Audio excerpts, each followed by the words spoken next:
Warning, may contain Irish bomb makers, benevolent felons, ketamine treatments, beating monks at meditation, or peanuts. I am Woodstock.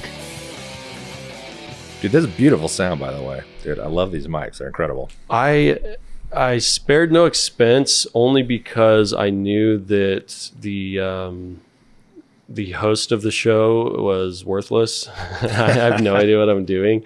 Like, I really believe that the nature of me not being in the industry, and this is nothing against actual journalists who have really paid the price, have gone through and knowing how to be a journalist. But I think any system that you're in, any institution, if you will, you start having these certain things. It's like the monkeys have you ever heard, they had 10 monkeys in a room and they put some bananas on the top of the ladder. And every time a monkey went to grab the banana, they'd spray him with water.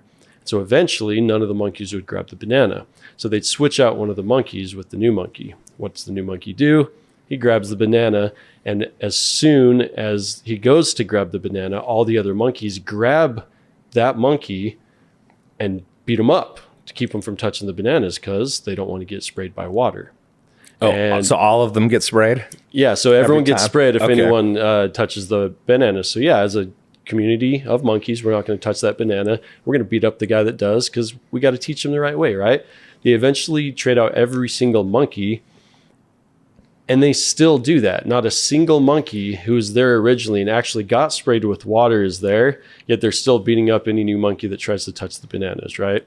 And so going back to the reason I bring up this whole analogy is I'm hesitant to even try to research into what it is to be a journalist. And it sounds lazy and it sounds ridiculous, but I want to come in this as ignorant as possible and just simply not say, hey, this is for education. This is just me talking to people, gleaning it off what you will. And if there's important things and we truly need a fact check, or if I'm actually trying to push an agenda, that's one thing. But I think that we just have this nature in humanity that we have this certain way of doing it. And it is the way it is. And we just got to keep doing it that way for better or worse. And I think society's changing so drastically at an exponential rate that we have to be as dynamic as possible and as versatile as possible to be able to not get caught in those little traps. I think that's why Rogan is so successful. The numbers show that he's probably the most listened to guy on the face of the planet right now. And why? Everyone's trying to figure that out, but in my opinion, there's a lot of different factors, but it's authenticity is a big one. It's the fact that he's not trying to claim, hey, I believe this, we need to do this. It's come talk to me. Let's figure it out. I've been wrong before. I don't know what I'm doing, but we can get some experts on. We can get different opinions. And the whole deplatforming thing is not good. When is like cutting people off and burning books ever been good for humanity, right? Yeah. I mean, first of all, I thought that we were all big Rogan fans because we loved Fear Factor back in the day, and so we were just drawn to him. But no, the other thing too, I don't think podcasting necessarily has to be journalism. I mean, that's like an aspect of it, but there's like podcasting sort of exists in every paradigm. You know, I mean, we have film that's entertainment. Dude, we have podcasts that are entertainment. You know, every filmmaker's not a journalist. You know, and we have, of course, you know, journalist podcasts. We have, you know, entertainment podcasts, documentary podcasts, conversational podcasts, heavily produced podcasts. I mean, you know, you can come at it so interdisciplinary. I mean, I think to come at it feeling like you would need to, you know, study journalism or be a journalist would sort of be missing the mark. Yeah, even in podcasts, it's not clear of what I'm talking about. You can have a podcast where they label it as this is the truth. Listen to me. I figured it out. This is what we need to do. I don't think that's healthy. I think it can have a good intention, and maybe they're right most of the time. But the second that we label something as, hey guys, I've figured life out, here it is, that's when the cult starts, or that's when we have all these monkeys beating each other up for no reason. Well, social media has taught me anything. It's that people who say they have it all figured out definitely always have it figured out. That's one thing I am sure of. So Dude, the monkey story, man, that sounds like an analogy of junior high, actually. well, that's our political system. Apparently, according to Tulsi Gabbard, she said that when she got into Congress, that it was just like high school lunchrooms. You weren't allowed to talk to the other side of the group, or else you were vilified. Yeah, That's a problem. That didn't surprise me. But I haven't seen you, man, like in the flesh for about 15 or so years. And this is a common theme on my show because I only know people I know, but I want to revisit my past a little bit to see like, hey, how did people view me from how I viewed myself? And I've been shocked quite a bit about, I just viewed myself from a different lens. Typically, I was my biggest enemy, as it turns out most of us are. But I mean, it's been, I think we decided it was what, 15 years that we've seen each other. Yeah, it was like early 2006. And it was weird how we met. I mean, it's like we didn't know each other and move in. It's like I moved in the day I met you. And then when I moved out, it was like one day notice and I was gone. I don't know if you remember this. Yeah. But it was like, it was very random. Yeah, I remember you taught me what Googling was. Do you No, I remember that? didn't. Yeah. Yeah, Really? I made fun of you because you said, oh, you should Google that. I'm like, dude, Google is a noun, not a verb. Dude, I did not remember that. That's You were so like good. the like hip guy that, because you were doing film at the time as well, so you'd been dealing with a little bit more of like in the know. I just got back from Brazil, so I didn't even know who 3 Days Grace was, and I was like learning like American culture all over again. And I'm pretty sure I judged you for using Google as a verb, and now I'm the asshole.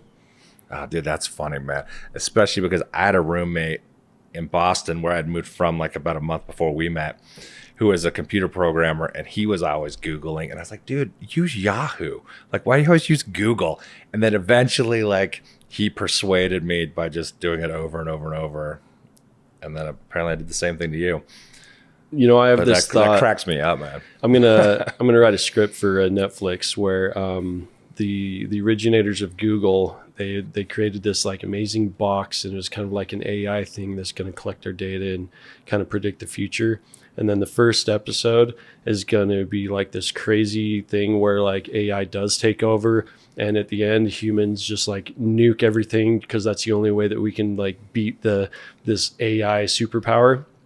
And then episode 2 is back at the very beginning where they're creating this AI, and it's the show is the AI going through possibilities of how it's going to take over the world. And at the end of the series, you know, spoiler alert, is every single time it ends up in humans nuking the world or EMPing the world or whatever, destroying the world just to keep the AI from winning.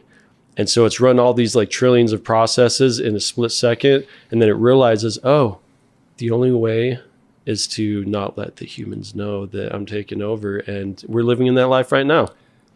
That's cool, man. Up until the very last twist, I thought you were just reciting back the plot of Terminator. No, That actually could be a series, man. Terminator the series. it's just It's over like and Skynet's over. When does the it get AI, and it's old? like, yeah.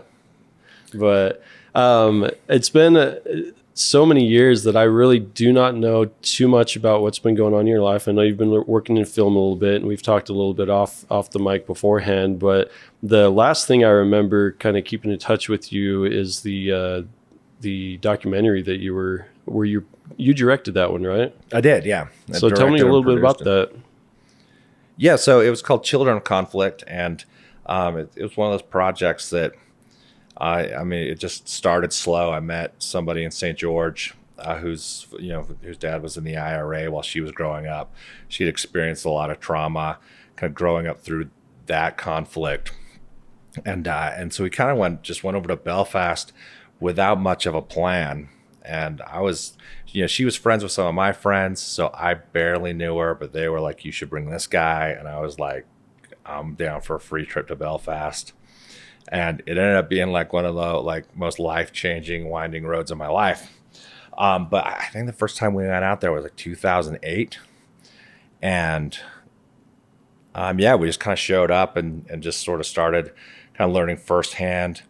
Like I had known academically about what the conflict in Northern Ireland was, and definitely had my preconceived notions that the IRA were terrorists, and that, you know, the British government was sort of like the virtuous, you know, control, you know, government organization. But I really started to learn that there's a lot more to that story than I ever imagined, and it really kind of changed my perspective over who was right and who was wrong. So give us a little background of that whole history, because I, for one, don't really know anything, to be honest with you. Yeah, so to take it very far back, well, I mean, I guess let's start with what most of us know kind of growing up. I was born in 79, so I grew up through most of the 80s and saw it. I'm guessing, you know, probably most people listening to this will have known some of the 80s, heard it in the 90s. But I just understood there was a sectarian conflict, kind of Protestants versus Catholics, which definitely gave the perspective that it was like this war of religion, like two religions fighting each other. And it was only that in the way that religions were, you know, political identifiers, right? Like Catholic really meant you were Irish, you know, because of the Irish Catholic majority.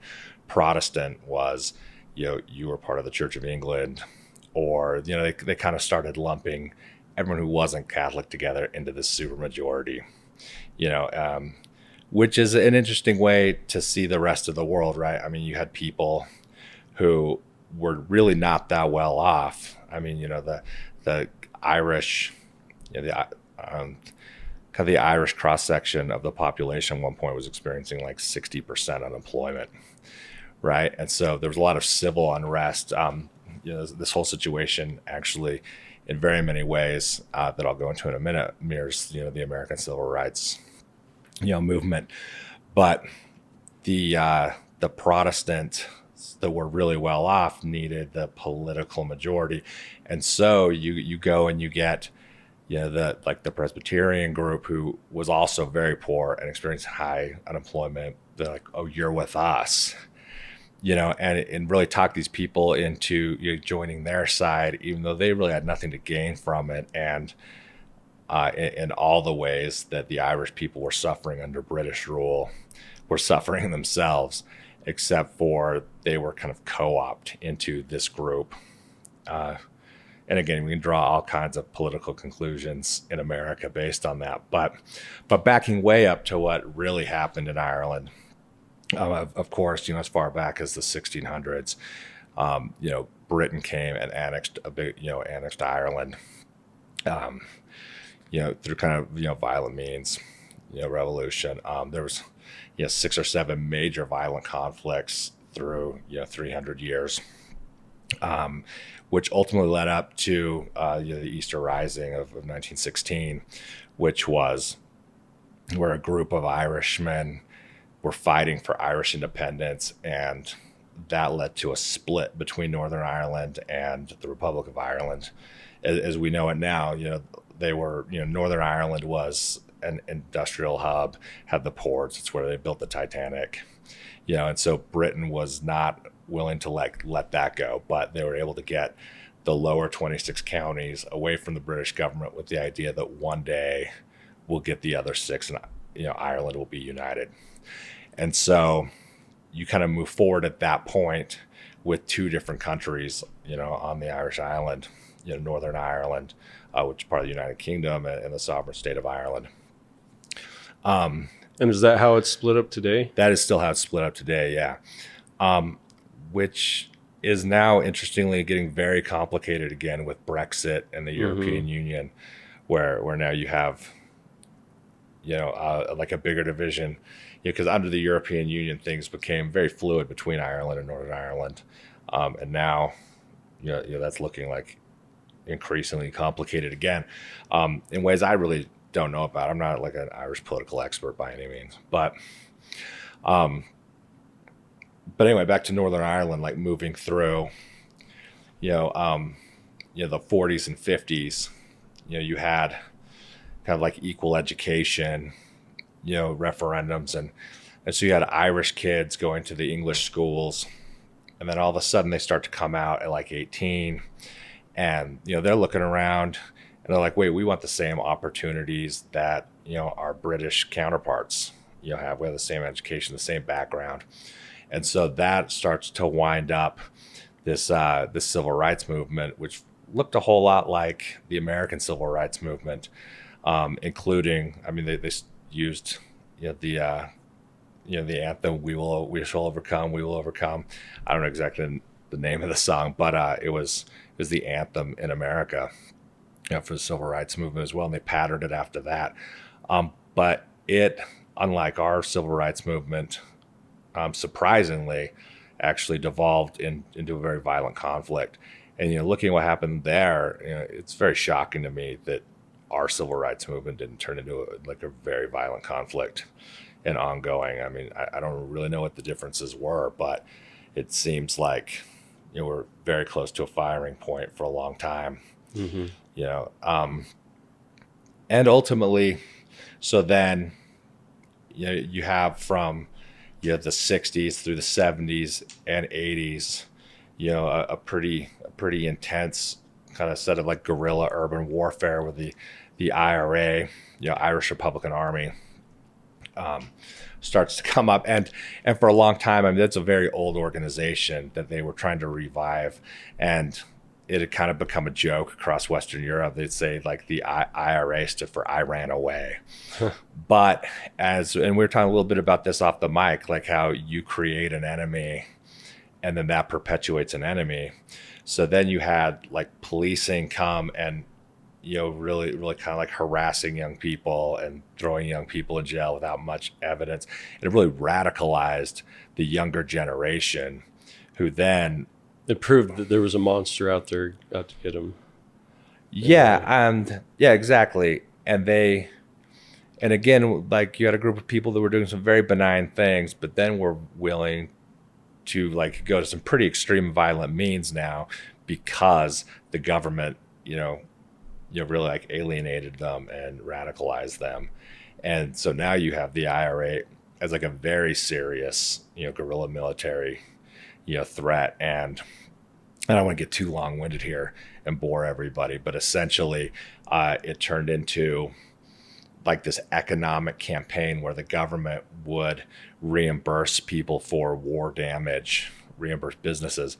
And so they would bomb major hotels and bomb businesses in Ireland as a way to try and bleed out, the British government, billions of pounds, dollars. So hold up. You're saying that the British government said that they were going to pay if anything happened, they were going to pay to reimburse them for any of the damages, and so that incentive actually caused them to bomb things in order to get that money.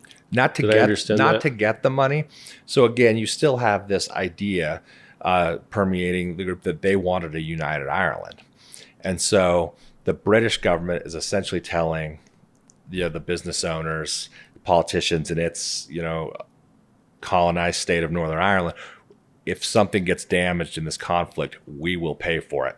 So now you have the IRA that's if they're going to pay for it, that gives us a way to start to drain resources from the British government. Okay. So for example, the Europa Hotel for a stretch of time was the most bombed building in the world, because it's a very expensive luxury hotel, and the IRA bombed it repeatedly, because then the British government would have to pay for it, and it becomes a very expensive, draw on the government, and so that was their way for a while to try and disincentivize, Britain from even wanting Ireland. And ultimately, this goes into the 90s when they kind of moved it, and they bombed Canary Wharf in London. And, so they really took it to kind of try to take the bombing to England itself. And that kind of culminated in some all-party talks, which gave us the Good Friday Agreement in 1998, and things have been relatively peaceful since then. It became more of a political rather than an armed struggle at that point. This is going to show my ignorance, because you were talking about the civil rights in the U.S., and that one to me is easy to understand. It's because of the color of my skin, I don't have the same rights.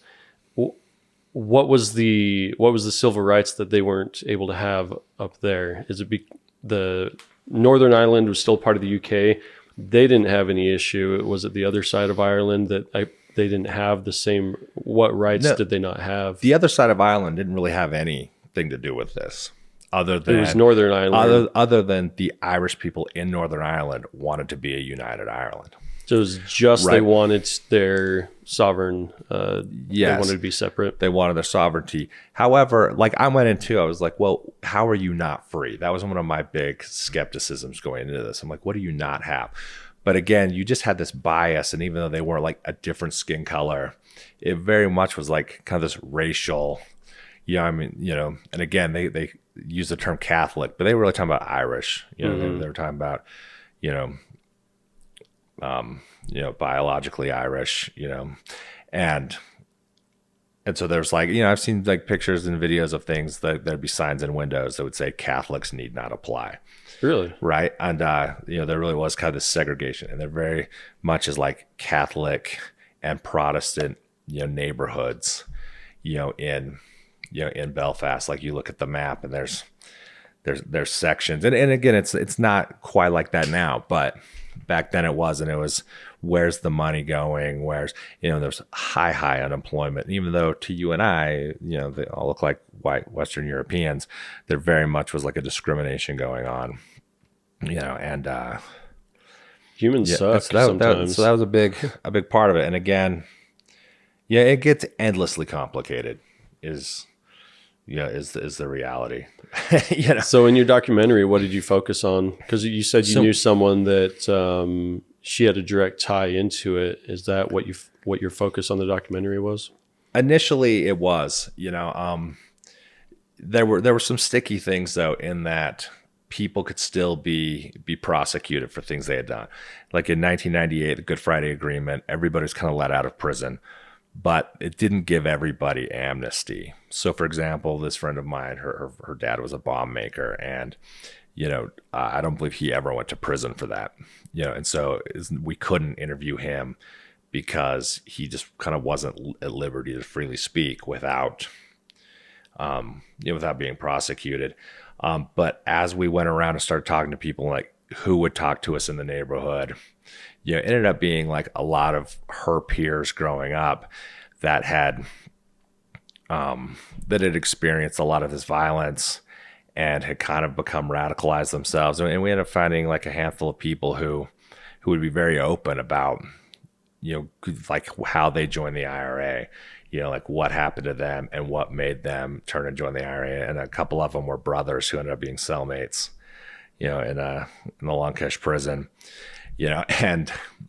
and so we focused on ultimately like what this did to the kids, so we call it Children of Conflict. And it was all about, these group of like 4 or 5 different kids who all experienced these things. Some of them went to prison, some of them didn't, but they all experienced a lot of, violent trauma. And now, so many of them, now that they're kind of out and free, are all focusing on like community development, getting money for their neighborhood, trying to give kids the childhood they didn't have, which is very interesting to see how many people, how these hardened violent criminals, one of the guys was, he was arrested after trying to assassinate witnesses going into a courthouse. Oh, wow. And then, he goes to prison for this like pretty big chunk of time, and then comes out, and now like when we were then interviewing him, like 15 kids came over, like, dude, all the kids in the neighborhood love him, and he's like the soccer coach, and he got money donated for a park in their neighborhood. We can actually document this in our documentary. He was like, we haven't had a new park in our neighborhood in 40 years, and like now they have this great park. And so it was cool to see these people who, like, I don't want to say reform, because that just has a whole lot of other connotations, but who have like reached a place in life now where they're really about building the community, not, some kind of like insurrection. Yeah, we have this thing in the United States where if you're a felon, or even if you're on parole, I guess you can't even vote. And it's the idea where you've lost that privilege to be a good member of society. And I don't believe in that. I used to have a pretty strong feeling. I'm like, yeah, you messed up, so now tough luck. You're sleeping in the bed you made. But it's been shown time and time again that and we may get into this a little bit, but especially with the war on drugs, we have these felons that, let's just say, according to what you're saying, you can change, and maybe not even change is the right word. It's maybe you had something in your life that happened, you act a certain way, but it doesn't mean that you can't be a good member of society going forward. Right. And I mean, you look at it just from that standpoint. I mean, if you want to be very conspiratorial about it, and I'm not saying this is happening, but it opens the door for this to happen, where if you have the ruling party in government, I don't mean Republican, Democrat ruling party, but just the people who are in power, and you have an electable system, and you can discount a group of people by making sure they're felons, it certainly incentivizes you to, criminalize behavior that these people that would vote for somebody else are now ineligible to vote. Mm-hmm. And it's scary because there's certain things. I know a lot of people that technically are felons, and they're some of the best people I know. And if we did live in a society where the government did want to blacklist some people, that'd be the easiest way to do it. And one of the reasons that I want to do exactly what I'm doing is to put it to the test and say, hey, let's prove to each other that society's moving in a better direction, that we can be more transparent, we can trust each other at the risk of potentially something terrible happening. So me, myself, I've talked on this show quite a bit about how we just have this weird stigma around drugs in the United States. And it's obvious where it stems from. We had the Nixon administration, and we created this DARE program saying there's no reason to touch any of these drugs. And so we have this fear surrounding them. And I personally know I know people who've been to prison because they've had certain substances on them, yet they're a great father, great husband. And it's very troubling to know that if, like you said, you have a certain system in place, that you can just use our laws to silence a completely large portion of the population just based off of something that is very arguably good versus bad. Yeah, and I mean, and this doesn't necessarily point to your point, which I believe is completely valid. But as an aside, I mean, to go judging people by the blanket term felon, I mean, that could mean you're a murderer, you're a rapist, or you stole something worth more than $1,500. I mean, to just say felon and we judge you based on that term, and that's a very wide breadth of offenses. Well, you could be in Colorado, legally buy a gram of weed, and then go into Texas. You're a felon by doing that.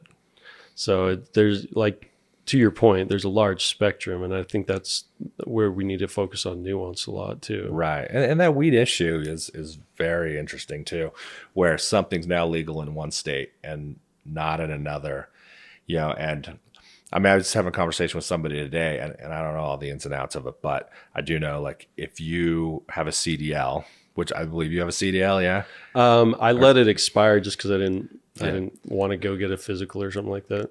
I had a CDL and the same thing. I was like, I didn't use it enough, and I was like, oh, this medical card thing is a real pain, so I let it lapse too. But apparently, like, you get a drug test, and if you test positive for anything, you can lose your CDL and lose your job, even though, and that includes, like, they sent out a warning saying you should not use CBD in case it throws a false positive, for marijuana, which is crazy. And it's also crazy that you could go to one of these other states, legally use marijuana recreationally in Colorado or Nevada, and then come back 25 days later and test positive for something you did legal somewhere else, and now you've lost your job. I don't know if something like quite that state to state, has existed, in America, where something's so legal one place and so illegal in another, and just like having done it there now affects you in this state. I think it's pretty interesting, and I think it'll straighten itself out. I mean, it's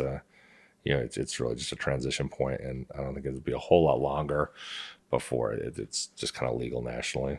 We were talking a little bit beforehand, and I didn't know when I reached out to you originally. You were talking about ketamine, and I kind of didn't ask you any more about it, but you did say you were willing to talk a little bit about that. I know a lot of different drugs that are in the, I guess, psychedelic realm are now being studied for mental health issues. And I've spoken about this on my show quite a bit, but I don't have much experience with someone who's personally had those experiences. So you said that you currently are taking ketamine treatments. Yeah, I am. And I'm like very open and very big proponent about it, actually, because it's done a lot for me. Speaking of, actually, like I'm a whole class of drugs that didn't necessarily have studies to support and like largely anecdotal, evidence. Ketamine now is like pretty well studied, but, it's, I don't know, this like parlays from like our discussion of that, pretty well. But yeah, I mean, just to be like very open, because I think a lot of people struggle with mental health, and it's kind of out in the open. Like it's certainly destigmatized, but there's not a lot of great solutions for it still. Do you mind opening up a little bit about like what path you've been on through that? Yeah. When did you first realize that you needed some assistance? I mean, I was like pretty young when I first started to kind of feel sort of like depression coming on, and I didn't realize it for a long time, but like college, like I just remember, kind of feeling. I remember we both went to Dixie, right? And at different times, actually, I graduated from Dixie when I was there, but probably 2001, I remember being there. I was like this, like the strongest visceral, like I can remember what I'm wearing kind of experience, walking across the Encampment Mall, like back to my apartment, and like just feeling like I was like had to stand up a little straighter to fake it, and like. It was sort of this, I don't know, it came on kind of slow, and a lot of it, like I thought it was like maybe insecurities, or I thought, there was like a lot of potential like explanations for it, but I didn't necessarily, think about it being a mental health thing for a pretty long time, even though, I have a lot of people in my life, with bipolar disorder, and, so maybe I should have known, or I should have, but at some point, it kind of grew with age, and I think that's probably a very, very common story. I mean, people start to, you kind of get out of like, high school. That's probably when people start, experiencing symptoms, as like early young adulthood, and so I was like that, probably very, very typical in that. But I just remember like as things, as life went along, it became more and more clear to me that I had, some pretty serious depression issues, that I was fighting. And so this was your early 20s? Yeah, started my early 20s, probably 21, 22, but I was probably somewhere around, I mean, I remember like some real serious struggles around like 26, 27. And then, but I still didn't like go get on medication. I didn't talk to anybody about it. I really didn't know kind of what my options were. And maybe there weren't a lot of options back then. I don't really remember what the state of things were. Certainly there were medications. Prozac was around, I know. But I just think it didn't cross my mind to go talk to somebody about it, like therapy wise, even though I've come to now believe, dude, all of us should be in therapy. Really. I mean, everybody's got something they need to work through, but probably about the time. So again, it becomes very like a complex story because I was in the film industry, and dude, those hours are incredibly long, and it's kind of I don't know. It's also like almost a military like environment in that, dude, you work for a very long time, especially when you're like the department I'm in. Like you don't sit, you don't talk to people. Like you get 30 minutes of lunch to pee. It's like this very strict. You don't call in sick. You're working 14, 15 hours a day. I just remember at one point, I've been doing this for 10 years. And one day I woke up and I was like, I can't do this today. And I mean, at that point, I'd been in it so long, like it was so very like, I mean, I can't express how weird it was that I was like, okay, today I'm calling in sick. And I wasn't sick, but I was like, I just need like a me day, And so I went to like the chiropractor and again, so I'm an assistant director in film, and that's like all about the scheduling and it's a very high stress, and at one point I had heard like the average like mortality rate of a DGAAD is like 54. Wow. And I remember thinking like, how could that be possible? Like, dude, everybody can make it to 54, right? And I went to the chiropractor. It's just sort of like this, like have a me day where I'm like playing hooky, and they took my blood pressure and it was like 205 over 150. Like it was crazy. He's like, dude, you need to get the doctor like now. And so then I went to the doctor, and so I obviously was having a great deal of stress, that I wasn't reacting too well, and it was and at the time you were on no drugs, whether self-imposed or anything like that. Right. Yeah. At that point, nothing. And I went to the doctor, and for some reason, like I went for blood pressure and I left on like Zoloft, which I thought was super weird. Like I kind of felt like I'd gotten like railroaded into this medication, and like describe to me, do you remember in detail what the conversation was like when you went in there? I just remember it being like really oddly vague. Like he had me fill out some mental health questionnaire that I think they just have everybody fill out. There must have been some push in medicine at the time, and maybe still, that like that you need to kind of analyze, like start looking for this in patients. And maybe they give this form to everybody still. I know I get the form every time now because I'm on antidepressants, but maybe everybody gets it every time they go to this doctor. Yeah. I just went to get like a regular checkup, and they had questions of like, do you feel sad or do you think of death? Like, I think it's a common thing now. So somehow, like I filled that out, and he's like, we're going to put you on this. And at that point, just seeing that my blood pressure was like 205, I was just going to do whatever the doctor said, because I was like, oh, I'm not going to make it to 54. Like, like this is clearly, like I've clearly got something going on. And that started like this sort of cycle of like going on medications, because I responded really badly to a lot of these medications. Like I remember going back like a month later, 6 weeks later, and being like, I don't know what's going on with the Zoloft stuff, but I keep showing up places. I don't know how I got there or why. Like it would just like take away my short-term memory. I just end up in a parking lot at a store, and I was like, why did I come here? I don't, And when you're taking medication, you can't remember things. You might take medication twice, right? Like, how do you? I mean, I don't know that it was that, like it wasn't like I was living blackout drunk, but I was just having these weird, like, oh, wait a second. What's happening here?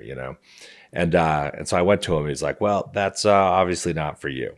And I don't know, I still don't know if that's like a common side effect of that medication, because he didn't seem surprised by it, even though I've never heard anybody else talk about it. But then he put me on, something else called like Vibrid, which I've never heard of before again, but it was one. And are these SSRIs? Do you know? I don't actually. They might be SNRIs. I don't. At the time, I was so uninformed of what these medications were. I think Zoloft is an SSRI, though. Vibrid, again, I'm not sure. But it gave me these, like, night terrors that were so awful. Like, I just, like, had shame that my mind had come up with it. And there were things I, like, never spoke to anybody about again. Just these terribly violent, terribly, like, disturbing dreams. And so I was like, I gotta get off that. And then he put me on Prozac, which was just such a low dose, it didn't do anything. Now that I understand a little more about the dosing on that. But at that point, it was low enough of a dose that then I just kind of stopped taking it. And that was sort of that phase for a long time. But, I didn't go on anything else for probably, 5 or 6 years. But I did continue to go through these cycles of depression, and I would be like, it'd be really bad, but then it'd come back up and the high was never as high again as it was, and like the lows when they came were lower than it was before, and again, like these would come like every 3 or 6 months. It's not like this was, like this constant. So I was like, okay, I can expect like, to kind of like ride this roller coaster, once or twice a year. You could recognize when it was happening. I could deal with that. But I also came to realize and just sort of accept that one day it was going to get so low that I wasn't going to come back from it. Like I just sort of inside accepted that like at some point this was probably just going to end in like a suicide, and it might be 20 years, but I just had like accepted that one day it was going to get too low and I wouldn't make it back. And were you in a relationship at this point, or? No, I wasn't. Yeah. And, but again, and it wasn't like I was constantly thinking about this. It was like I'd almost like very peacefully realized that was sort of the trajectory, and I wasn't like, oh, I need help. I was just like, oh yeah, one day this is probably how it ends. And I was weirdly cavalier about it. And but then I went through some really bad times in life. It was like some pretty terrible things happened to me, and I ended up back on. I went to the doctor. I was like, I need to get on something. He put me on like Wellbutrin, and then that worked pretty well for a while. And then they added and then I was like, this isn't working as well anymore. So then I was on Prozac as well. They put me on both of them, and that held up like so for like a pretty good while, and then it just kind of got less effective as these things do over time. But again, because of like my first experience, I wasn't that willing to go through like, oh, let's play which medication is going to stick again. But at the time, so at some point I ended up living in LA, and my roommate was a psychiatrist at UCLA. He was like doing his residency, and he told me about ketamine. I'd heard it like a little bit before, but the fact that he had like mentioned it positively gave me sort of like a belief like, okay, this is an up and coming. And at the time it hadn't been that well studied. It hadn't been, FDA approved. What year was this? This was when I heard about it from him. It was probably 2016. And so then I just kind of like moved forward like that in my back pocket, right? And like things were pretty good, but it wasn't, my depression was never like situational. It was never like, oh, this is happening and it's bumming me out. Like I remember not long after I got married, so I lived on the beach in Santa Monica, and I got married. So, my son and, new wife moved in with me.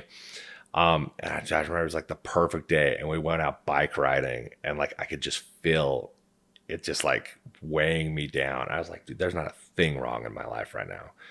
But I was like, just felt like it was going to crush me, and I was like, I don't understand why. And so from that, I believe it's a physical kind of a situation, not a situational, if that makes sense, right? Yeah. Like part of me is like, well, I don't know what I would talk to a therapist about, I mean, things are going good. I've gone through a fair amount of therapy in other things, or for other things. So it's not like I didn't believe in therapy. But I was like, I feel like I've hashed all these things out. And like right now, like what would I tell a therapist? I think everything in life is great, but dude, I feel like the world's about to crush me, just like the weight of gravity. And anyway, so I kind of talked to my wife about it. She's been super cool, super open. I've never like had to hide any of these things about it. And so so that was sort of like status quo. At that point, I didn't even, I just sort of like moved on and things got better, because generally like depression will subside for a time, like, when it's really bad. I mean, it is something you can like wait out, whether it takes a couple of weeks, a couple of months, generally speaking. And so I went like a couple more years where I just sort of like, I like my medication was upped from time to time. But then just probably like a year ago now, you know, I went and like worked on a commercial, and it was like 10 days, and I was away from my family, and I was staying at my parents' house because we were living in St. George, and the commercial was up here, but I was like kind of quarantining in the basement because COVID was a thing, and like I didn't want to like be a risk factor to my parents. But I was getting low, and I kind of didn't really even realize it. And then I realized like at some point I just sat in my basement watching Mindhunter and drinking root beer for like 3 days. And I was like starting to ignore calls from people, and I realized like how low I had really gotten. And that's why I called my wife, and like, I went back down there. I was like, I need to try this ketamine thing. Like we'd always kind of discussed it. And like the first time I checked into it, it was like $600, but I was like, this time I was like, regardless of the cost, I have to try this. And Did insurance cover it at all? No. And to my knowledge, they still don't. But I think it's getting there, like there's a lot more like tests and trials. But anyway, but my wife's like, okay, like, what do you want to do it? I'm like now, like I was like, kind of feel like I'm like in an emergency mental health situation. So she called, and there's a place in St. George. So it was like, yeah, we can get you in today. And I went and I talked to the guy there, and he was an anesthesiologist who had like opened this clinic on the side. So that made me feel very comfortable that he's like long before he's like, I'd heard about ketamine, as a mental health option. He's like, I'd given ketamine to people every day for 20 years, because it's still heavily used as an anesthetic, largely because they can put you under it, but all of your involuntary body functions still work. Like they don't have to like intubate you. They don't have to like, they can put you all the way under with ketamine, and you'll still breathe. You'll still, so it works very well for a lot of like setting, really bad bone breaks.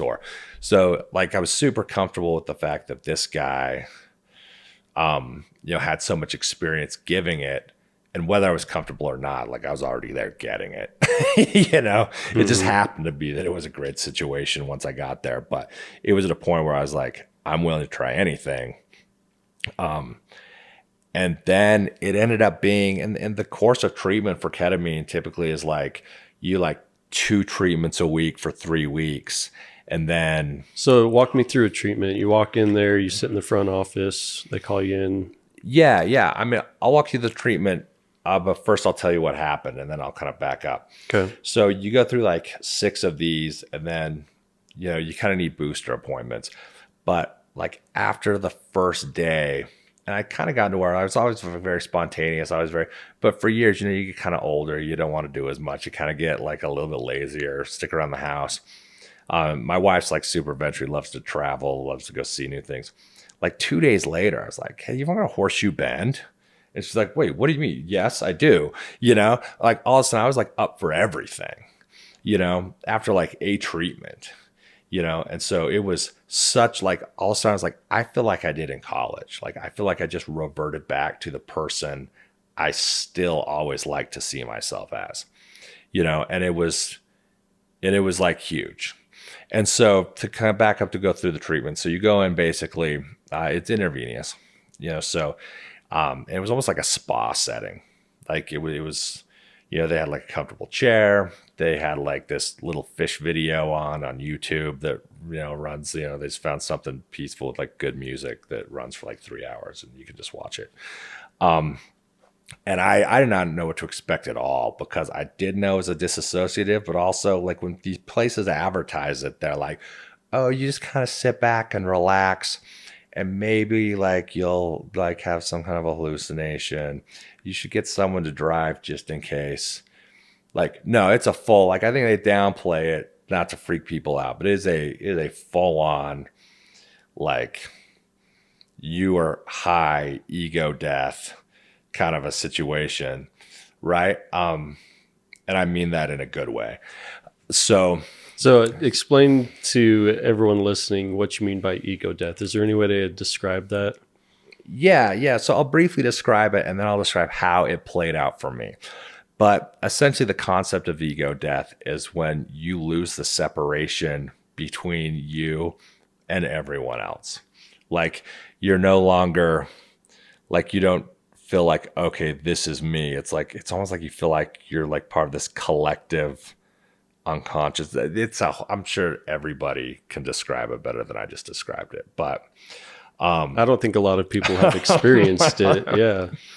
So, but I just remember, the first time, they put it in me, and it was like this journey. Like I remember my feet were like walking, and I was like looking. It's like I was looking for something in this world I was in, and for like an hour, and it's about an hour long. Like I just remember my feet moving like I was walking someplace. And I remember like as I came out of it, so as you start to kind of come to, because they don't put you all the way out, because for some weird reason that I don't think anybody really knows, it's not effective if you go all the way out. Like if they put you all the way under, it doesn't have the antidepressive effects that it does if they just kind of take you to the disassociative state and leave you there. And so like you remember a lot, but I remember coming out and I was like, my wife was there and I was just like, I'm just really sad. Like I was just like explaining, and like I just remember it was like I was looking for something, but I don't know what, but I was in this like psychological journey.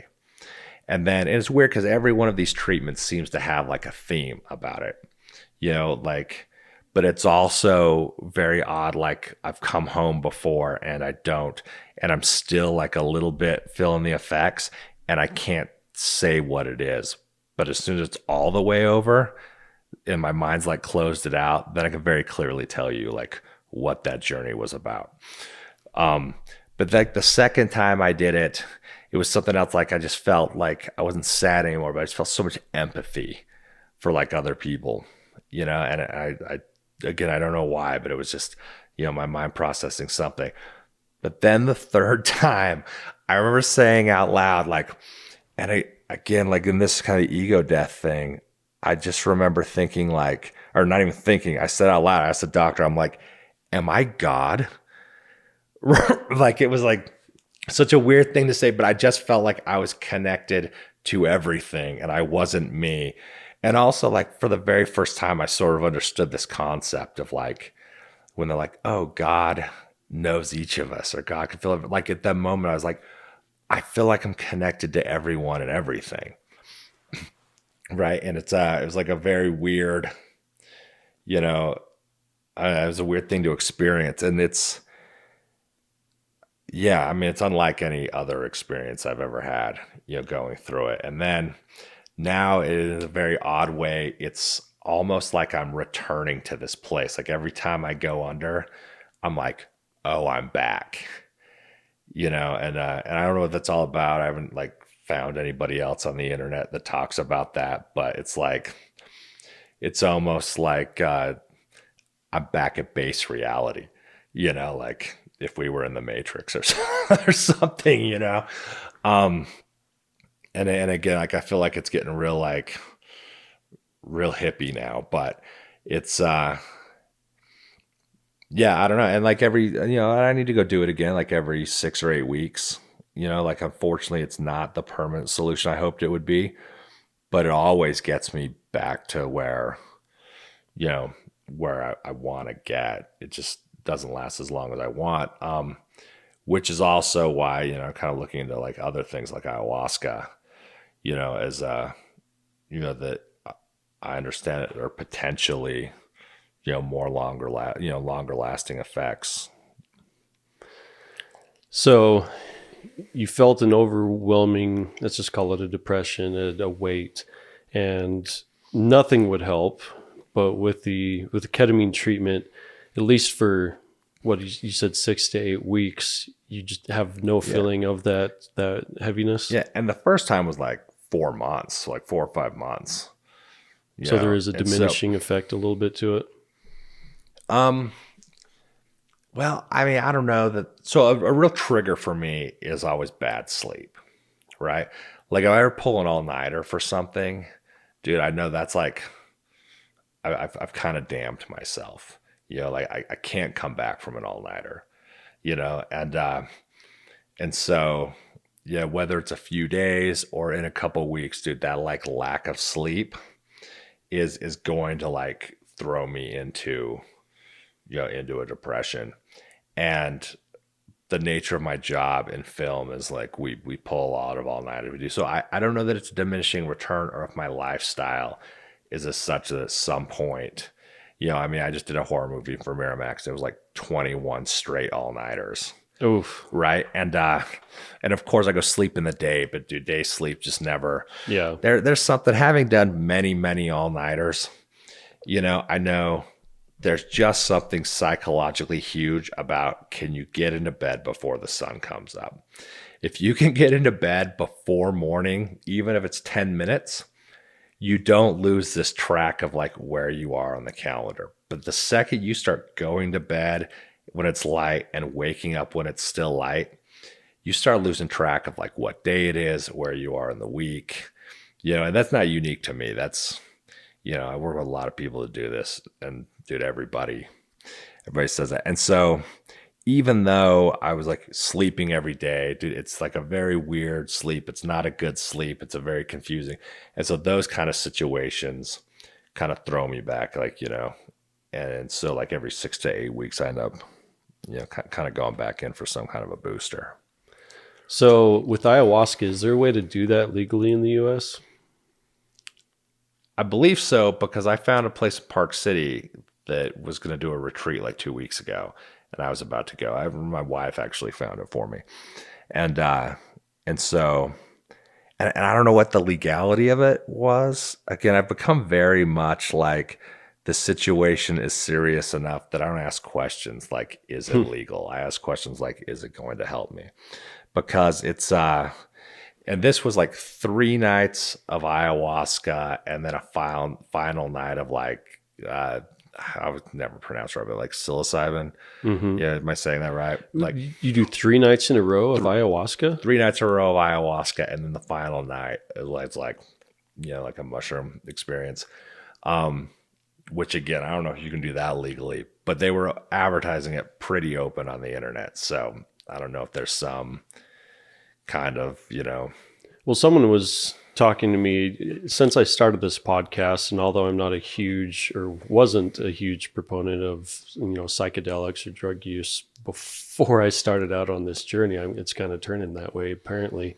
But he reached out to me, and apparently he was saying that here in Salt Lake City, or we're down Utah Valley, but in Salt Lake City, I think they even have a church where they can legally do psilocybin because of religious exemption.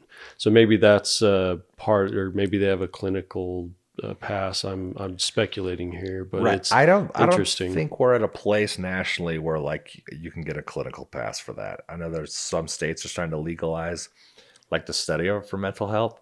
And so my question was whether it was like a religious pass, because I think that's how people are getting around it now. Although I didn't just see sign here, you're a member of our church. Yeah, and I didn't see anything like that on their website. Incidentally, the only reason I didn't do it was because you're supposed to go off all antidepressants before you do it, because you're going to run the risk of serotonin syndrome, which is where you just have too much, serotonin, in your brain, and it can be pretty serious. And I just didn't have time to wean off any antidepressants, so that's the only reason I didn't do it. But again, like I've read into it a lot, but there's still a lot of unknowns. But again, it's just one of those things that, you reach a point where you're looking for a permanent fix, and that seems to be like a potential.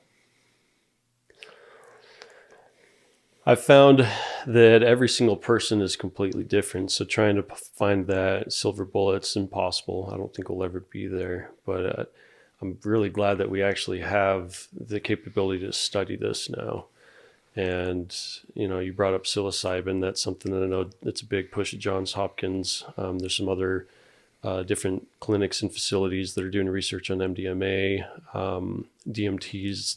I think they call it the spirit molecule, or there's a bunch of different names for it. I believe that's the chemical in ayahuasca.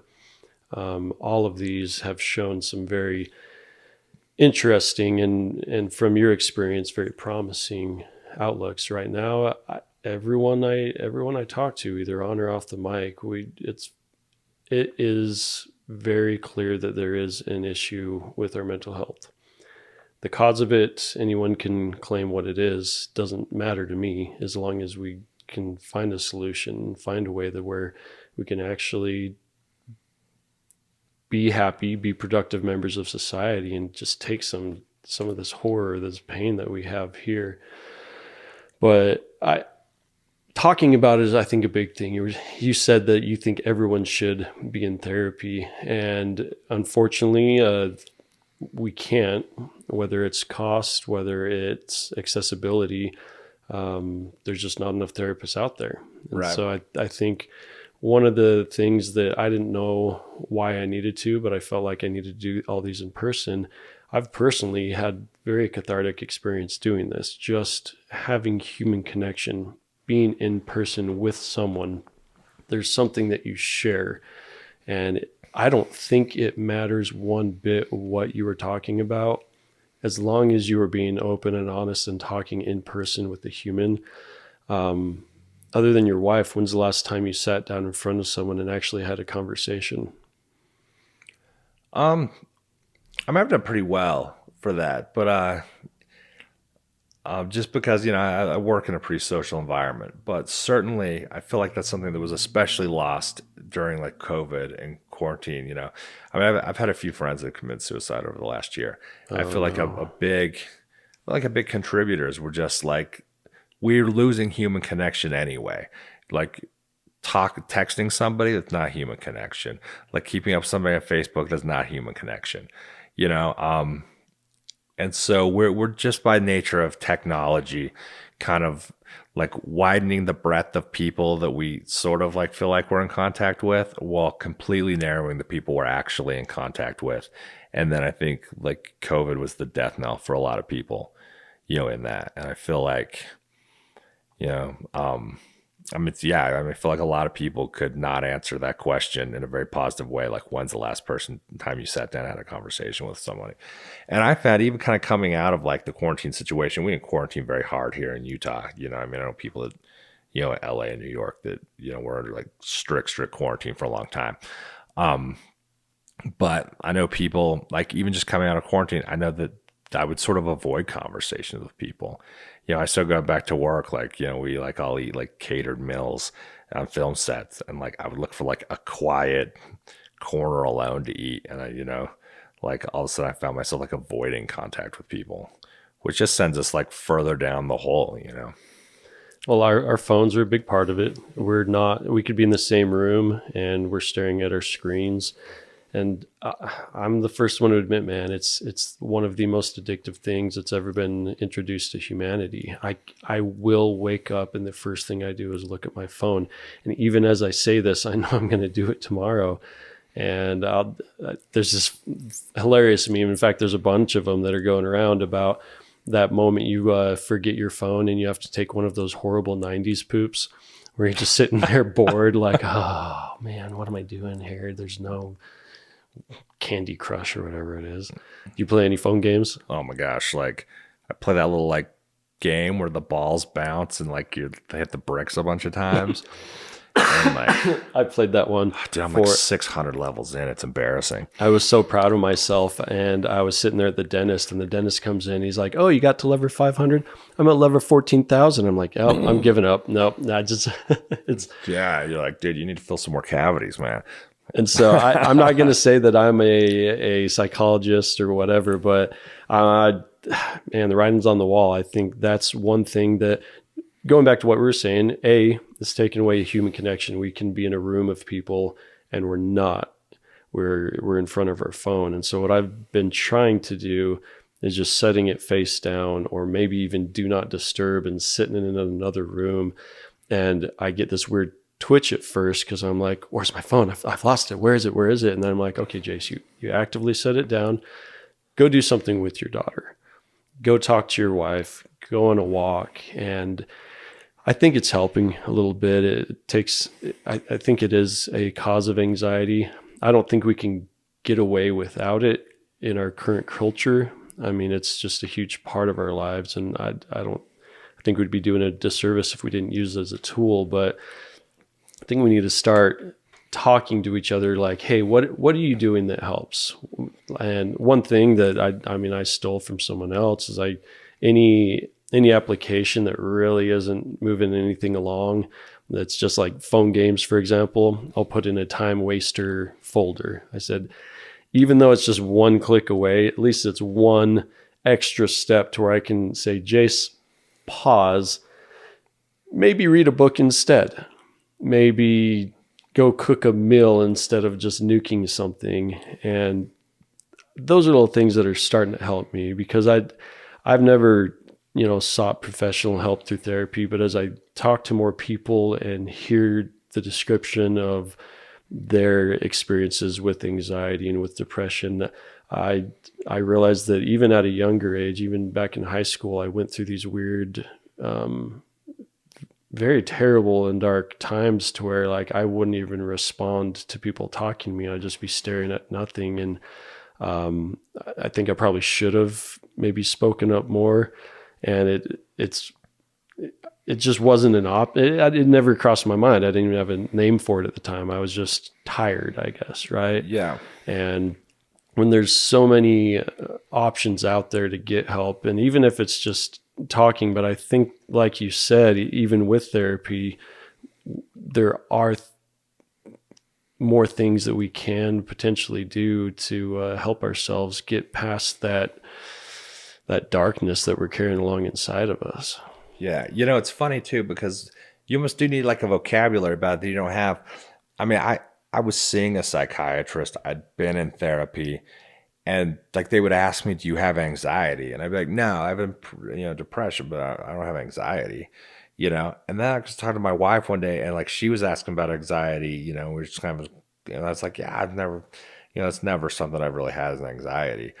And then I was like telling a story, and it was actually funny because my friend, I started doing some freelance work for this essential oil place. And I just remember like I felt like a tightness in my chest. And I put like a ton of essential oils on my hand. I didn't know you're supposed to dilute it. I put like 40 drops on my chest. And then it felt like I was getting like a chemical burn. But I was like, yeah, like, when you're sitting, I was like telling her this story is like a funny thing, but I was like, it's like almost like a dome of like negative energy over your chest. And you're just like, it's like Phil Ware. She's like, yeah, that's anxiety. I was like 35. I've been through a lot of mental health, like therapy at that point. And still, I didn't realize like I've been suffering years of anxiety, and just, I didn't know that was the word for it. So I just never discussed it because I didn't know. Oh, that's interesting. Yeah, and it was so weird. I feel so dumb now that I was like 35, like, it's like an Ivy League graduate. And I was still like, oh, wait, that's anxiety. Like. One thing that I hesitate bringing up because I'm not an expert in it at all, but I can at least share a couple of experiences I've had. I sat down with a yoga expert, and then I sat down with, and this is the surprising one, he's an economist, but both of them, they started talking about breath. And this is something that I need to do a deep dive in for myself, but I want to share my two experiences with that. And you can always go back and listen to those episodes if you want, but it was two moments where they walked me through being still and clearing my mind and focusing on breath. And it was so real and visceral. I bring this up because you were talking about that dome of pain and pressure on your chest, that it was just gone. It was a moment where it's hard to describe until you feel it, but when you do, you're like, oh, I know exactly what you're talking about. And so I don't want to focus too much on the drug side of it, because although I think that there is a huge benefit that we can get in something, and it's especially in any emergency situation, you need to take emergency action. But I think, like you said, ketamine, it doesn't have a lasting effect. my suspicion is that the lasting effect, and I think there's a part of drugs to get us to the point where we can get there, is truly changing our workload. And sometimes our job doesn't allow it. And maybe the answer is change a job. Or I think meditation is something that is coming out as having a very similar effect as lots of these psychedelics. It's just you have to work your ass off to get there. And you have to practice over and over and over and over. And the enlightened economist, as I'm going to be calling him in his episode, he talked about how it was a long process over years of focusing on meditation, and how just the habit of getting back to center, getting back to being able to clear his mind or focus on breath or whatever the words that we use for it, the vocabulary we use, has had immense strides in getting him to a place where he is able to manage it in a long-term situation. And so I need to, for myself, experiment and practice more, and maybe 5 years down the road, I can talk a little bit more educated about it. But I just wanted to share that part, because in just very brief moments, without any drug or anything, I did have these moments of complete clarity and peace. And it's so simple. It's just literally just breathing with intent. And I'm like, how powerful is this? And that's literally that's as free as you can get. And The first time, how much experience do you have with meditation? Like, how many times have you tried it? like zero. I've kind of played around. Like, if I'm feeling super anxious, like someone said once, I overheard them talking to someone, how they feel this like super negative energy, and they just flip a switch and they take that energy and just mentally turn it into positive energy.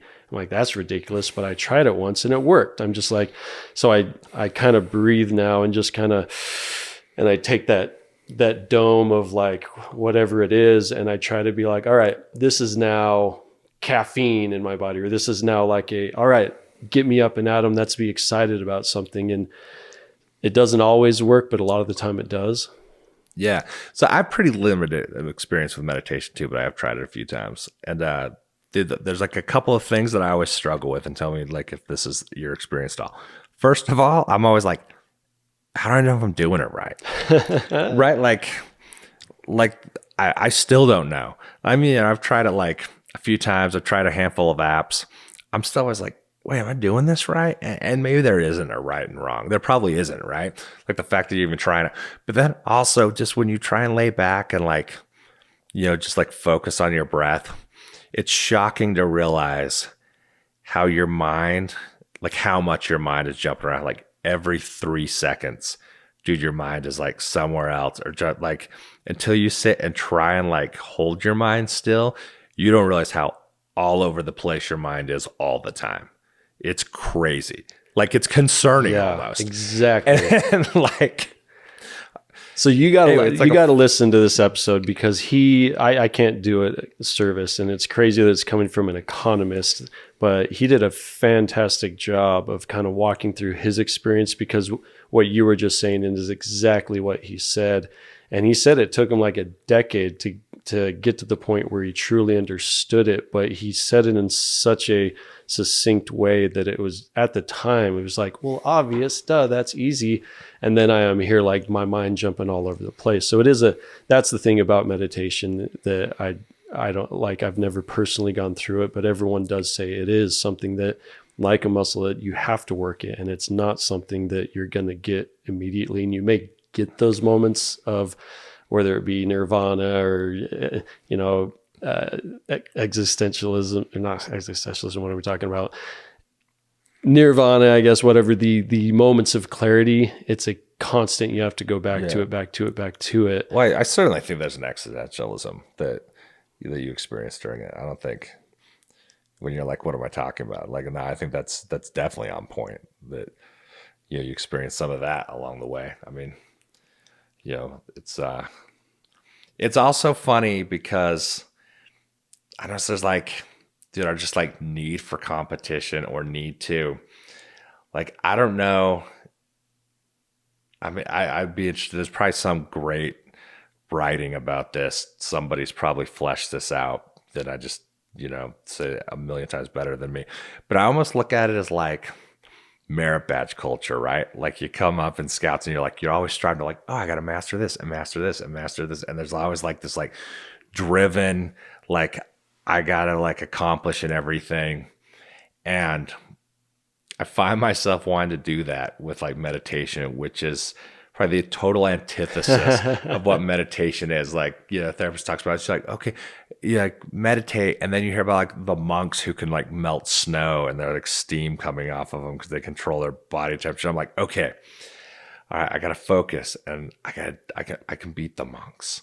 Right. Like you got to shave your head, man. I'm one step ahead of you. Like there's just so much like, competition is ingrained in us so much in our society that like all of a sudden it's like, dude, even just like being mindful and at peace has to become like, all right, how am I going to be better than everybody else? Yes. Yeah. Right.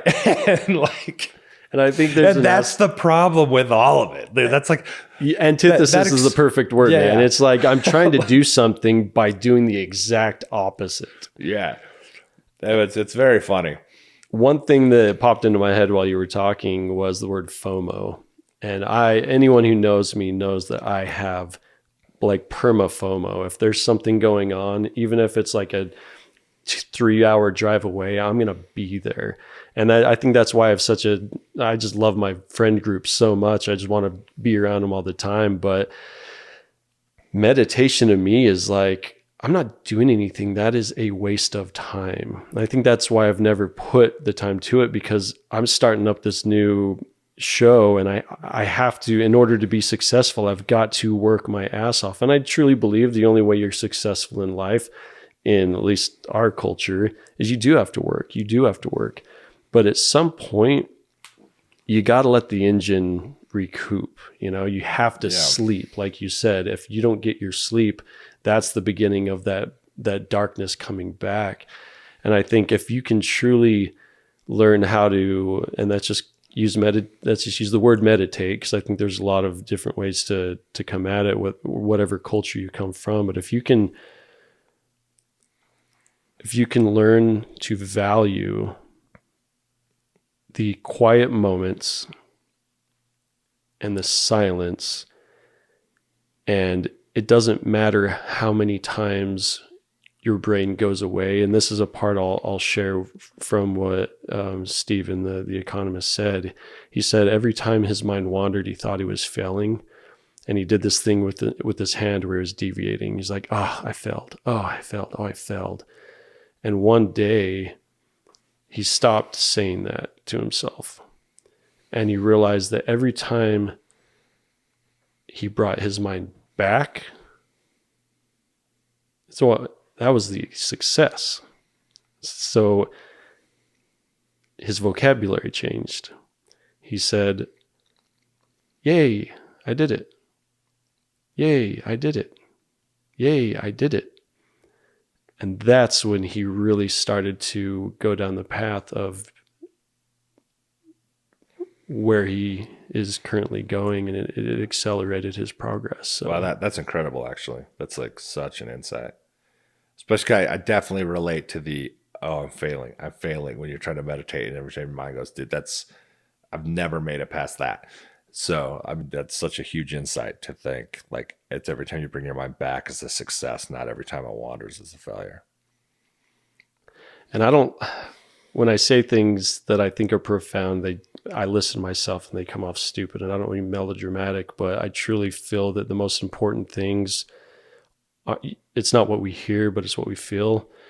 And when I was talking to him, I felt more than he was saying.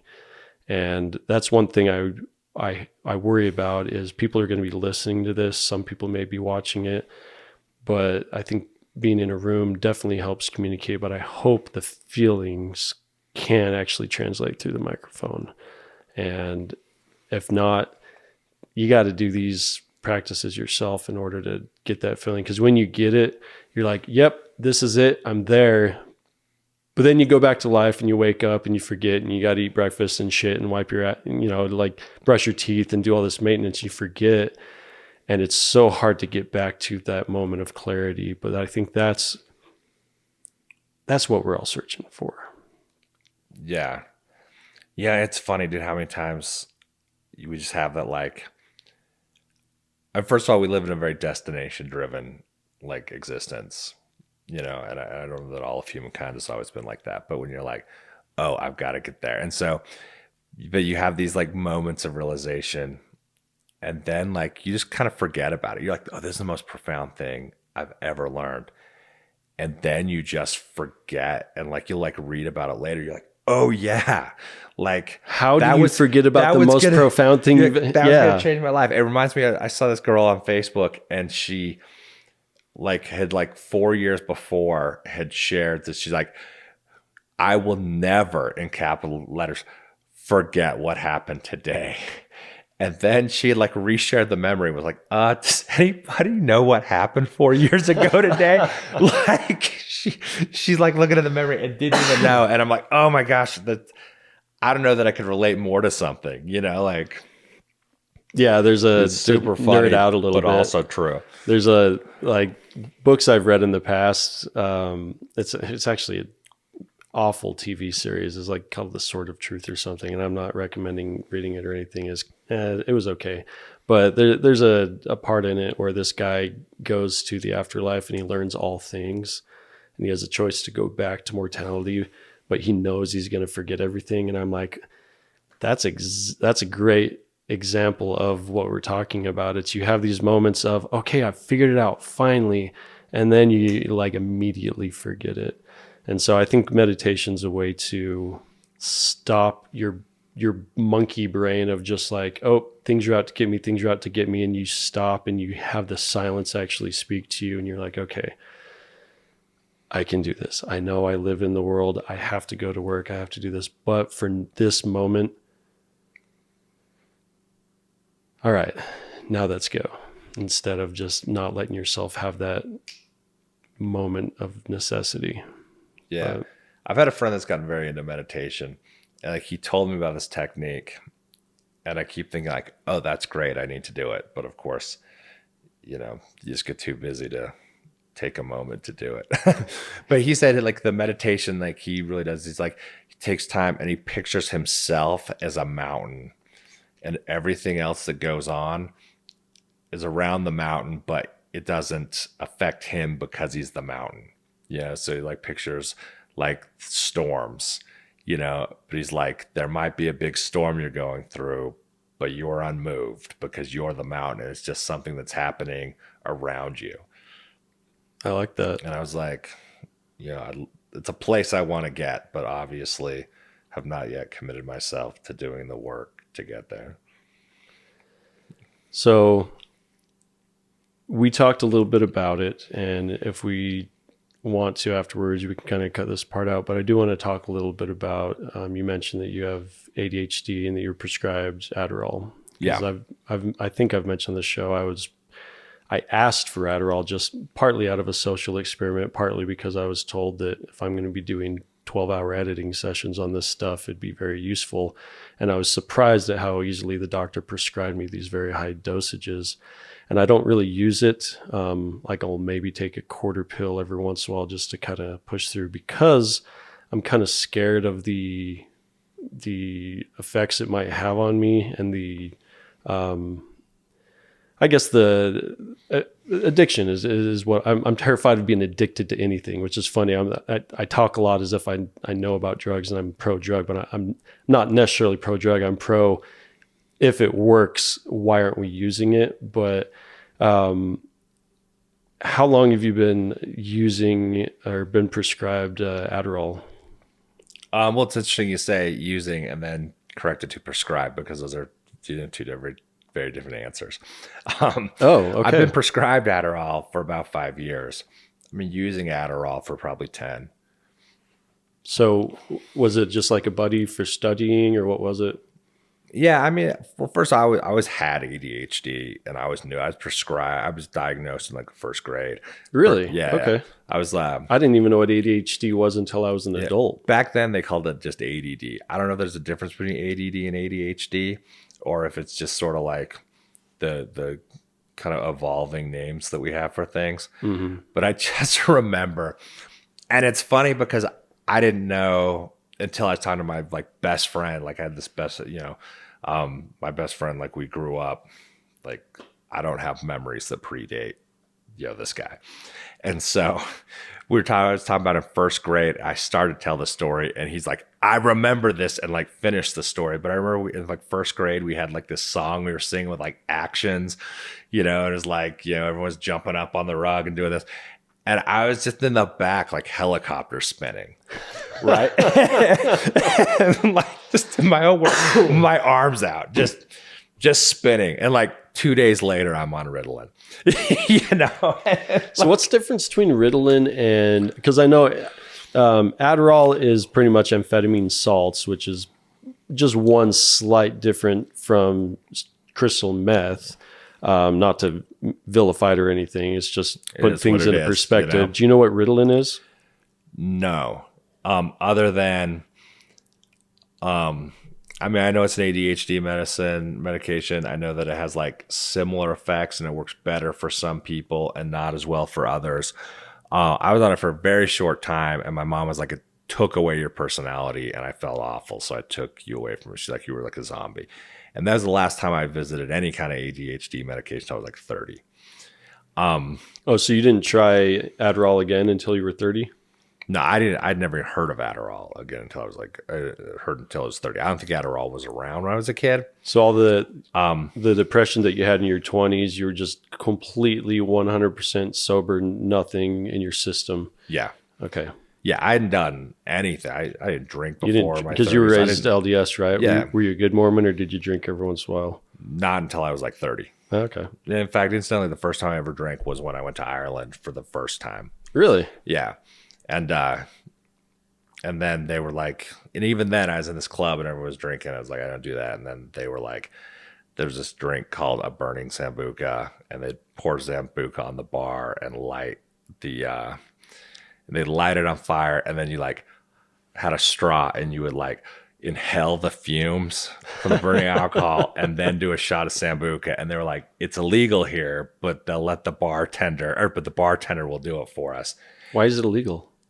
Just lighting a bar on fire, I guess. I don't know. No, I think like huffing fumes from burning alcohol, but yeah, probably not great for you. But I was like, who am I to not do the illegal drink in Ireland, right?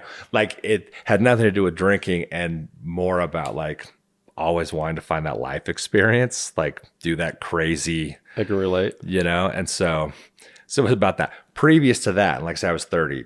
I mean, I'd never done anything. I thought I was a bad guy. I was like damn near straight edge. And and so it was and so yeah, none of that like had affected my depression. Like none of it was I don't know how I don't know how we ended up here. But the first time that you tried Adderall was in your 30s, and it was given to you by a friend, not prescribed? I think I was 30, yeah. And it was a friend of mine had it, and he was like, oh, you should give this a shot. Because I had ADD, like it wasn't like, oh, hey, we're going to go party. He was like, oh, I think this could help you, right? In fact, I think I was studying. So I went back for a second degree before I got my master's degree. You said you went to Columbia? Yeah. But before that, I went back to Dixie. So I did my first bachelor's degree at Emerson in Boston. And then I went back to Dixie and I got like a second bachelor's degree. Actually, all but one class. They wouldn't work with me because I was like most of the teachers were very cool because I was also doing film. So I was working like 80, 90-hour weeks. But I was also just kind of, I went back to get a second degree really just kind of bored, And so I just remember like, at lunchtime on the film set studying like neuropsych, just to kind of keep my mind like, so I got the second degree. So I had like this final coming up and he was like, oh, well, you should take this. And it was because I was like so tired from film. And dude, I read like 120 pages and 1,000 PowerPoint slides. and then went and like aced this final. And I was like, oh, damn. This is a miracle drug. Yeah. Like I've no interest in like being high, but I have a lot of interest in like performance enhancement, Being productive. you know? And so, you know, I've never been like, oh, I need to try this for this, like, you know, because it would be fun to be high. But like many times I've been like, I can see why people take steroids. Right. And so that's like kind of how I got into it. And then it was on film sets, was like we'd pull all-nighters. And so it was like pretty readily shared. But it's funny at the time, it was because like, dude, one pill would just do like so much for you. Like, and people were giving away because everybody get prescribed 60, like 2 a day, but nobody was taking more than one. So everybody just had tons of extra Adderall. And they just share them around. Yeah, and it was like this very like share culture. Yeah, and that's kind of how I got into it. And it wasn't until after I was like nearly graduated from Columbia, and I was like went to intern at the Mark Gordon Company, and I was like a script analyst. And at that point, I was like reading, you know, 2, sometimes 3 scripts a day, and then writing like summaries and like analysis of them for executives. And at that point, I was like, oh, okay, now like my ADD is a problem. You know, because sitting there and reading for 10 hours a day, you know, and ADD don't really mix that well. And so that's when I actually got a prescription, you know, and what it was becoming like, my ADD was becoming like professionally prohibitive. So when they initially prescribed it to you, do you remember the initial dosages that they were telling you to take? Yeah. And in fact, funny enough, actually, I didn't get prescribed it for ADD. Now that we get talking about it, it was when I was like talking to the psychiatrist, and kind of just pull the microphone, like kind of twist a little bit. There we go. And you know, the meds that I were on weren't really working, and so he actually prescribed it to me off label to help with depression. So really, to help with depression? Yeah. Did it help? Oh, absolutely. Because it's like, just gave you the energy you needed. Yeah. Well, it's, you know, a huge dopamine hit, right? Okay. And so. And it's not weird for them to describe that off label for depression. You know, I mean, like you look on the internet, it happens all the time. And so, but he was like, oh, you have ADD. And so kind of 2 birds, 1 stone. But really that was kind of what it was given to me under. And, you know, my initial dose was 30 milligrams a day. It was like a 20 milligram in the morning. And then I'd take like a half later in the day. Okay. Did you see diminishing returns with that? Yeah. I mean, I definitely did. Because just the nature of stimulants in general, you know, your body adapts to pretty quickly. And, you know, and I mean, it's really anything, you know, coffee, Adderall, any kind of stimulant you need more and more of to kind of keep that effect. Okay.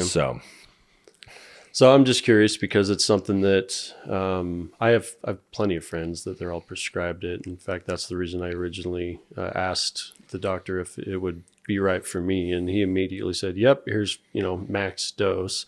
What is the max dose? Well, the situation I was in, as I was going to hit the road for this show, and he said he can only do, because it's an amphetamine, only a monthly dose. There's no refills allowed. And so I said, well, I'm not going to be able to come back here in a month. He said, well, okay, I'll just give you, I think it was like 2 30 milligram pills a day. And so what's that, 60 pills at 30 milligrams each? Yeah, so 60 milligrams a day. Yeah. So, and I've probably gone through, like, I'll take a quarter at a time, and it's when, like, I have to sit down for 12 straight hours just to get through. And so, even most days I don't even do that. It's just, you know, I'll get a coffee or something like that, and that's usually enough. Mostly because there's a fear that once I start using it, I won't be able to perform without it. Do you feel when you take like 7 milligrams, roughly a quarter, like? I do. Yeah. Does that do something for you? I feel like I'm pumped up and everything's good. And, I think I manage I don't think I have very heavy depression, but I go, like you said, I go through waves where like, there's just like a few days or maybe a week or so that I'm just like, yep, this is I joke with my wife that, no, it's my time of the month, where I'm just like low energy, sad. And if I've taken it during those times, I do see a noticeable like, oh yeah, everything's right in the world. Yeah. But I guess my worry is that if I start taking that consistently, if I stop, if I'm going to get worse, right? Because I do manage it pretty well. I don't want to take something that's if I don't have it, when I'm 100% free of any substance, that I go deeper down into these, my dark pasture gets a little heavier. Yeah. I mean, certainly that's a valid concern. I think that's the way it works for most people. I don't think you're wrong in worrying about that. Yeah. So it definitely, if you have like a pain, take something that gets you out of it. And that's why I'm looking more towards, meditation and breathing exercises and all of that. But also psilocybin, I've heard, has huge lasting effects on a single high dose in a clinical setting with someone there to help you, taking away any of the potential harms. There's some very good evidence that it's lasting for potentially ever, for years and years. Off one dose? Off one single dose. Wow, that's wild. Yeah. And I need to have the research in front of me. And we don't have that much research because unfortunately back in the 60s and 70s, when we first started researching these things, they were very irresponsible with it. There was this huge cultural just clashing. We didn't ease our way into it, and we were using it pretty irresponsibly. So yeah, have you ever seen that Errol Morris documentary about the guy they gave it to, and they didn't tell him they were giving it to him? It was like a CIA experiment, and he ended up jumping off a building. There's a lot of stuff that apparently the CIA did. Like, have you heard of, what was it? And I'm just completely still into this off of some Rogan episodes. He'll talk about it. But there's a book about Operation... I'm killing myself for not remembering this, but they had a brothel that the CIA had set up with a two-way mirror, and they would dose these Johns with LSD, high doses of LSD, just to see what would happen in a sexual situation. And they'd sit there recording this guy that doesn't know what's going on, just to see, just to experiment with it. What would happen? I don't know. I need to find out what that book is. I'm going to have to go back on that road. Tell me, I'm highly interested. Just not because I want to do it or anything, but I just want to know like what that did to somebody. Yeah, the idea of like getting that high, or like something hallucinogenic without knowing. Talk about a terrifying experience. What would that do to you, man? Like, well, I did see a video that it was a government experiment where they gave it to a guy. And he was having this amazing experience to the point where he was like crying, but like happy cry. And the researcher that was with him started asking him questions. And the guy like looked at him like, you just ruined it. Get out of here. I'm trying to have this moment. And, my suspicion, and this is just pure speculation, the reason that it was turned, lots of these substances are now a Schedule I drug is, it has something to do with the neuroplasticity reset that happens. And when we are, I don't want to say brainwashed or conditioned, but when we have a very specific culture and it works and it's just, this is how life is, you get stuck in these ruts. And when you take a substance like that, lots of these psychedelics, you're talking about ego death. I think it's another way of saying it's rewriting these neural pathways and allow us to be a little bit more plastic like we were when we were children. That's a terrifying thing to any institution that has control. It reminds me of The Simpsons when like Lisa's asking questions and they reach and hit the free thought alarm on the table. And they're like, that's a second free thought alarm today. And it sounds like a conspiracy theory, but the fact that this stuff's actually coming out now and there's documentation, I think it's through the Freedom of Information Act, you can actually go and read reports on a lot of this stuff. It's pretty messed up what our own government did, whether knowingly or to people who had no idea what was going on. Yeah. And you can vilify it from like all the counterculture, the craziness that happened. But when you look at the full picture and you see all of the just misuse that our government had, it's sad. And we really need to take a deep breath as a community and say, all right, we messed up in the past. Let's forgive ourselves, but that's actually let's look at this in the full picture. And that's not just go crazy and just go and start doing a bunch of drugs, because that's going to make the problem worse. But that's use the tools that are at our disposal. And that's realize that we've been hypocritical, that we are prescribing things to people without really knowing them. Like your experience, it was just a family practitioner that's like, all right, here's an antipsychotic, not antipsychotic, but like whether it's an SSRI, Prozac, yada, yada, yada. They didn't really know you. The same experience happened to me when I filled out that questionnaire I was talking about. I said, yeah, I've been a little, anxious lately. He's like, all right, here's a antidepressant. I'm like, I didn't say I was depressed. I didn't say I wasn't coping well. He's like, well, just do it.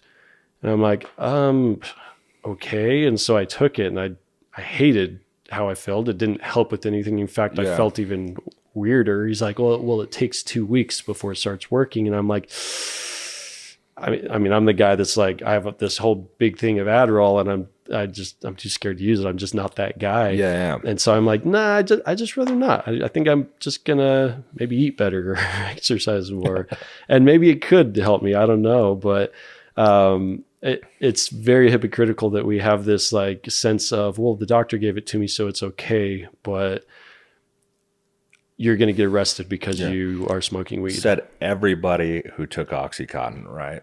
That's doctor a gave it to terrible me, so it must story. be okay. Like, oh my gosh, I can't.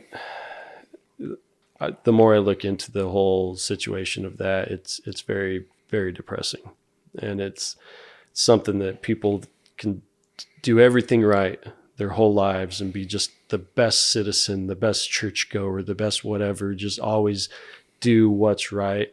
And then they get thrown into something because they're trusting their physician and they're trusting that pharmaceutical rep, and it just throws them into an irreversible situation. It leads to death in a lot of cases. Yeah, interestingly enough, I'm kind of big on like data, right? And like the Moneyball thing. I remember like when I read Moneyball the first time, I was like, dude, I feel like I'm like mainlining truth here. Like it was like so revolutionary, so great, And it's like there's this whole like sense then, and not because of necessarily, there's just kind of been this whole data revolution. I listened to a doctor who, he was an economist and an MD, and so he started tracking, and he's like, nobody had really like looked at the data on this before, right? And he was, and I don't think most of these doctors, I don't think any of the doctors had malintent. And I believe there were many people probably in the pharmaceutical industry that put profit over well-being, but trickling down from there, like I don't think like doctors were trying to like fool anybody. I just think that they were misinformed as well. But this doctor was like, he's like, nobody had ever tracked this before. He's like, so he started tracking how long people had been taking these opioids versus like long-term effects. And he's like, it was the first time anybody realized that if somebody had taken it more than 10 days consecutively, that there was like an overwhelming, I don't want to misquote the percentage, so I won't throw anything out there, but it was a high number. He's like a huge percentage chance that they will still be on it in a year. Right. And like just that connection was never made. It was just people like, oh, I'm still in pain. I'm still in pain. I'm still in pain. And the doctors, are trying to manage pain. But nobody had ever like broad-based connected X number of like consecutive days of taking it will lead to, this level of dependence. And that's because OxyContin was actually marketed as the safe solution, because before that's how they used opioids. They said, all right, just a short, acute, take care of the pain, and then you're off. Yeah. And then that's where the real evilness comes in. There's a great HBO documentary on it that details what happened. It's pretty much happened in a hotel room. One guy from the pharmaceutical and one guy from, I believe, the FDA, they worded the label in a very specific way that was very wrong now that we're looking back on it. And even those people, I don't think they realized the huge snowball effect and the terrible outcome of what was happening.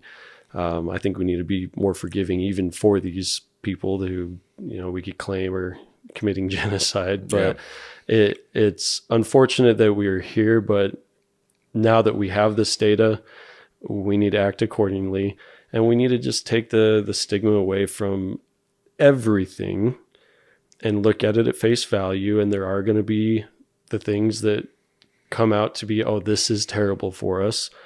And it's usually in between. Even with opioids, I think there is a place for it in society, and it can be very useful. And it always comes down to what the Mormons like to say: moderation in all things. And we just need to know what that moderate amount is. It's about dose, it's about it's about setting, it's about the social interactions, where we're using it, how we're using it. And I think that we have all these tools around us, that why not use them? That's just learn how. Yeah. I agree. Man, we've been doing this for over 2 hours. Can you believe that? Wow. Have we really? Yeah. I think that's a good place to end it. Neither of us are experts in any of this. So if you're listening, do not go out and search for street drugs, or do if you're a consenting adult and you think it's going to help you, but don't do it off of this podcast. Ask a physician and talk to friends, but most importantly, do something that is very legal and talk to someone who you trust. Tell them things that you don't think you're comfortable saying. Get stuff out. If you have the ability, search for a professional, a therapist. If you don't have the capability and can't find someone, talk to a friend and just say, hey, this has been on my mind. I kind of feel this dome on my chest. Try to put some words to it. And then that's maybe write to a politician and say, hey, I think that you should support research on these different things so we can actually know what the heck's going on in this life. And man, I can't thank you enough for opening up, because it's hard to be open. It's hard to share a part of yourself. And I can't tell you that I know for certain anyone that listens to this is going to be able to probably relate to what you've shared. I know myself, I have. And you said it best, man. We need to have a vocabulary for this and know how to navigate these waters together, man. Yeah, thanks for having me on, man. This was it was all my pleasure. It was great sitting down and talking about some of these things. All right, well, thanks everybody. Hey everybody, the conversation is getting bigger and bigger, and I want to invite all of you to join in. There's a few ways to do it. You can go to iamwoodstock.com. That's iamwoodstock.com. There you'll find a contact form where you can input your email and contact me directly. You can also go to the I Am Woodstock Facebook page to leave comments and start a conversation with the entire iaW community. If you're a fan of pictures, check out the I Am Woodstock Instagram, where my wife is sharing some of the family adventures. If you're enjoying the show and want it to grow even more, go to the Good Stuff page on my website. There you'll find links to all of my sponsors, as well as a link directly to the I Am Woodstock Patreon, where you can become an official patron and allow me to be picky about the sponsors I choose. Thank you all for the support, and don't forget, this is all about starting real conversations. If you're driving in your car, call up a friend who you haven't seen in a while and discuss some of the topics you've come across on the show. Trust me, you will not regret it. See you next time. I Am Woodstock.